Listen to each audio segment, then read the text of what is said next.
क्या आपको एक भी ऐसे धर्म का नाम ज्ञात है जिसकी नींव अर्थात शुरुआत किसी महिला के द्वारा की गई हो? फिर भी पुरुषों के मुंह से अक्सर सुना जा सकता है कि महिलाएं अंधविश्वास, पाखंड आदि में अधिक लिप्त रहती हैं। ईसाई धर्म की स्थापना ईसा मसीह ने की थी। इस्लाम की स्थापना मोहम्मद ने की थी। यहूदी धर्म की स्थापना अब्राहम ने की थी। हिंदू धर्म का कोई संस्थापक नहीं है, और अगर कोई होता भी तो एक पुरुष ही होता। जैन धर्म की स्थापना 24वें तीर्थंकर महावीर ने की। दुनिया भर में धर्मों की संख्या लगभग 300 से 400 तक है। हालांकि व्यापक रूप से सिर्फ 7 धर्म ही प्रचलित हैं। ये धर्म हैं हिंदू, जैन, बौद्ध, सिख, ईसाई, इस्लाम और यहूदी। भारत में हिंदू, इस्लाम, ईसाई, बौद्ध, जैन, सिख, पारसी और यहूदी धर्म के लोग रहते हैं। वर्तमान समय हो या पाश्चात्य समय, अंधविश्वास, काल्पनिकता, धर्म, ईश्वर, अल्लाह, गॉड, बाबा, पीर, फकीर, पादरी आदि की कोई कमी नहीं रही हमारे समाज में। चाहे भले ही लोगों ने शिक्षा प्राप्त करने में हो रही कठिनाइयों की वजह से पढ़ाई छोड़ दी हो, लेकिन धर्मवाद, जातिवाद, वर्णवाद भरपूर तरीके से फला फूला इस धरती पर।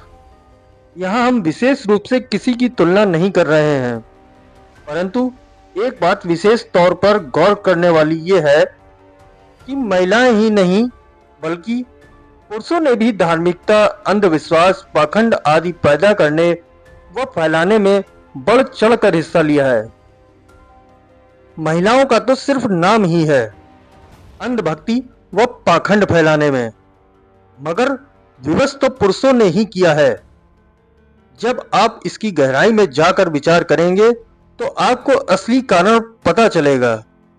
आप निष्पक्ष होकर पुरुषवादी विचारों एवं अहंकार को त्याग कर सोचेंगे तो आपको समस्या का कारण व निवारण दोनों ही प्राप्त होंगे।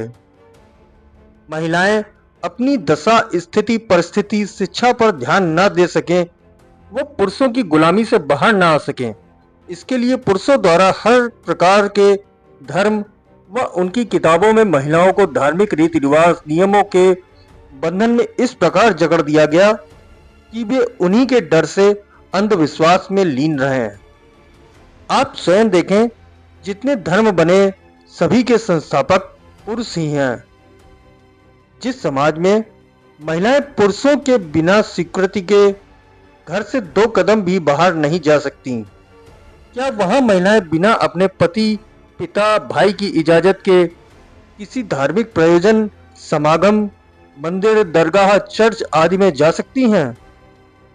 महिलाओं से ज्यादा तो पुरुषों के हाथ में मीटर भर का गलावा, गले में कंठी, भगवान, अल्लाह या गॉड के लॉकेट, किसी पीर फकीर का दिया हुआ ताबीज, माथे पर सिंदूर या भभूत का तिलक, सर पर टोपी, पैरों हाथों में काला धागा आदि जैसे पाखंड व अंधभक्ति वाली सामग्री अक्सर देखी जा सकती है। यदि आपको फिर भी यकीन न हो तो आप एक आस्थावान व्यक्ति की दिनचर्या में पाएंगे कि वह जब अपने कार्य हेतु घर से निकलता है तो उसे मार्ग में यदि कोई छोटा पत्थर भी सिंदूर चढ़ा दिख जाएगा तो उस पर भी वह 10 बार माथा टेकता है। मार्ग में जितने भी मंदिर, दरगाह, कब्र, चर्च पड़ेंगे, सभी पर सर झुकाकर अपने गुनाहों की माफी व अपनी खुशहाली के लिए दुआ करने वाला पुरुष ही है। क्या इंसान को स्वयं पर जरा सा भी विश्वास नहीं है? क्या उनमें अब इतने आत्मविश्वास की कमी हो गई है कि वह निर्जीव पत्थर एवं मृत व्यक्तियों की कब्र से अपनी रोजी रोटी, खुशहाली, संपन्नता की उम्मीद करे?